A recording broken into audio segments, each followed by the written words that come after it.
Good morning dear students. हमने last जो topic पढ़ा था उसमें मेटल कार्बोनिल हमारे चल रहे थे। मैं सेल्फ डॉक्टर प्रीतम सिंह मीना और assistant professor government college Karauli. जो हमने लास्ट टॉपिक पढ़ा था उसमें हमने मेटल कार्बोनिल की स्टडी की थी। यूनिट नंबर 4 हमारी चल रही थी, ठीक है। तो उसी में आज हम कंटिन्यू आगे करेंगे। उसमें हमने EAN पढ़ लिया था, इफ़ेक्टिव एटॉमिक नंबर, ठीक है। इफ़ेक्टिव एटॉमिक नंबर क्या होता है ना, और ये किस तरह से इनकी मेटल जो कार्बोनाइल है उनकी स्टेबिलिटी में काम आता है, और किस तरह से EAN नंबर आने पर ये अक्रिय गैस का विन्यास अगर है तो वो स्टेबल कॉन्फ़िगरेशन होता है और वो बनता है कॉम्प्लेक्स, और जिसका EAN का जो वैल्यूज है वो अगर अक्रिय गैस विन्यास के बराबर नहीं है तो वो नहीं बनता है, स्टेबल नहीं रहता है, ठीक है। नेक्स्ट आज हम पढ़ेंगे 18 इलेक्ट्रॉन्स रूल, 18 इलेक्ट्रॉन नियम। देखिए जो 18 इलेक्ट्रॉन्स रूल है बेसिकली ये जो नियम है, क्योंकि प्रभावी परमाणु क्रमांक था वो जब बात करते थे तो उसमें जो विन्यास आता था वो अक्रिय गैस का, जो क्रिप्टॉन, जीनॉन, रेडॉन, इन सब का अक्रिय विन्यास उसमें आता था। तो उससे अपन स्टेबिलिटी का पता लगा कि यार ये कॉम्प्लेक्स बनेगा और स्टेबल होगा या नहीं होगा। बट ये जो 18 इलेक्ट्रॉन्स रूल्स है, ये जो इलेक्ट्रॉन्स रूल्स है इसमें ये 18 इलेक्ट्रॉन जो नियम है वो ये कहता है कि यदि किसी भी मेटल कार्बोनाइल का, ठीक है, बाह्यतम इलेक्ट्रॉनिक जो विन्यास है, बाह्यतम इलेक्ट्रॉनिक विन्यास है उसमें 18 इलेक्ट्रॉन्स हो। कैसे? जैसे n-1 देखो दिख रहा है ना, n-1 D10 NS2 NP6, total कितने हो रहे हैं? 18 इलेक्ट्रॉन। तो ये संकरण तत्वों में ये जो कक्षक है NS NP और n-1D, ये संयोजी कक्षक कहलाते हैं, संयोजी कोश कक्षक, संयोजकता कक्षक कहलाते हैं। इनमें 18 इलेक्ट्रॉन आ सकते हैं, ठीक है, 18 इलेक्ट्रॉन आ सकते हैं।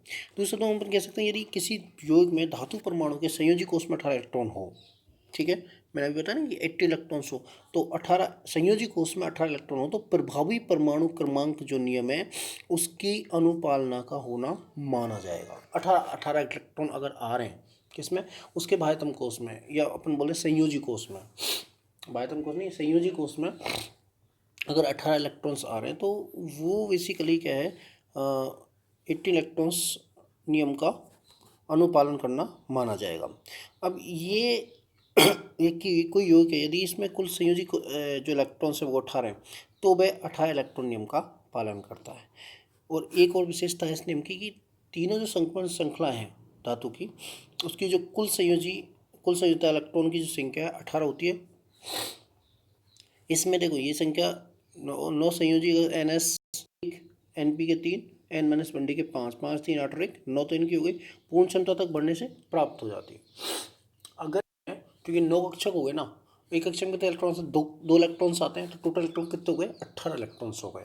तो अगर 18 इलेक्ट्रॉन्स इसमें आ रहे हैं यानी कि जो 9 संयोजी कोश हैं, 9 संयोजी कक्षक हैं किसी भी धातु परमाणु में, या अपन बोलते हैं कि कोई भी कॉम्प्लेक्स उसमें अगर 9 संयोजी कक्षक हैं, 9 में एक तो S का हो गया, एक P का हो गया, और 3 P के हो गए और 5 D के हो गए, तो अगर ये फुल फिल्ड है यानी पूर्ण रूप से भरे हुए हैं, बेसिकली वो 18 इलेक्ट्रॉन्स नियम का फॉलो करेगा, क्योंकि 9 इलेक्ट्रॉन में 18 इलेक्ट्रॉन्स आते हैं, ठीक है।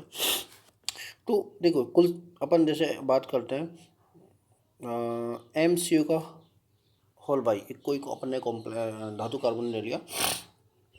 अब कुल संयोजकता इलेक्ट्रॉन संख्या बराबर n+2/, ओके, n+2/। CR जैसे अपन सपोज छोड़ो उनको, CrCO6 का एग्जाम्पल लेते हैं, ठीक है, जो क्रोमियम के धातु कार्बन है ना उनका उदाहरण लेते हैं। अब उसमें देखिए क्रोमियम का इलेक्ट्रॉन विन्यास कितना है?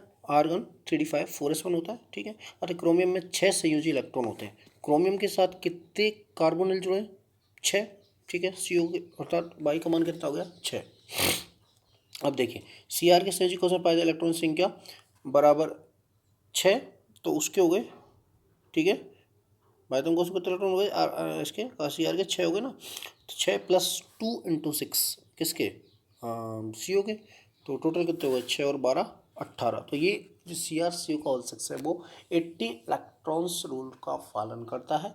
ठीक है, 80 इलेक्ट्रॉन उसका पालन करता है। और भी अपन देख सकते हैं, किसी का भी एग्जाम्पल ले सकते हैं। विषम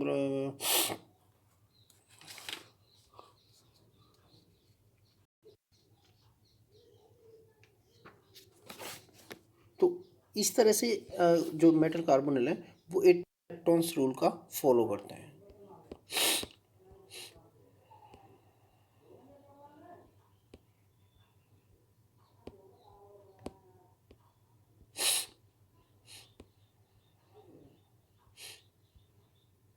देखिए, कोबाल्ट अपन बात करते हैं, CrCu, कोबाल्ट CU का होल 4। ठीक है, इसकी बात करते हैं। तो CO, क्योंकि ये क्या है, ये ज्ञात नहीं है, ये किस फॉर्म में रहता है, डबल एट की फॉर्म, CO2 कोबाल्ट और CO का होल 8 इसमें रहता है।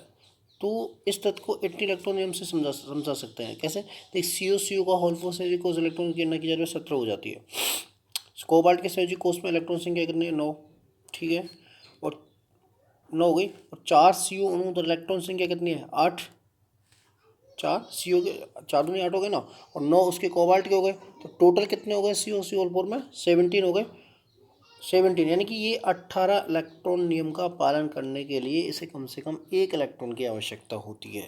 ठीक है, अगर यदि अपन दो दो CO का होल 4 ले लें, CO का होल 8 ले लें, ठीक है, तब ये द्विनाभिकीय जब प्राप्त होगा तो ये 80 इलेक्ट्रॉन्स रूल का फॉलो करेगा, क्योंकि उसमें जो इलेक्ट्रॉन्स हैं, ब्रिज ब्रिज ब्रिज बनेगा, ब्रिज में जो इलेक्ट्रॉन्स है वो उसमें मेटल मेटल कार्बोनिल जो मेटल मेटल बॉन्ड है, बॉन्ड वो बनेगा। बॉन्ड के एक बॉन्ड के 2 इलेक्ट्रॉन्स उसमें काउंट हो जाएंगे, तो टोटल ये 18 इलेक्ट्रॉन्स रूल्स को फॉलो कर लेगा।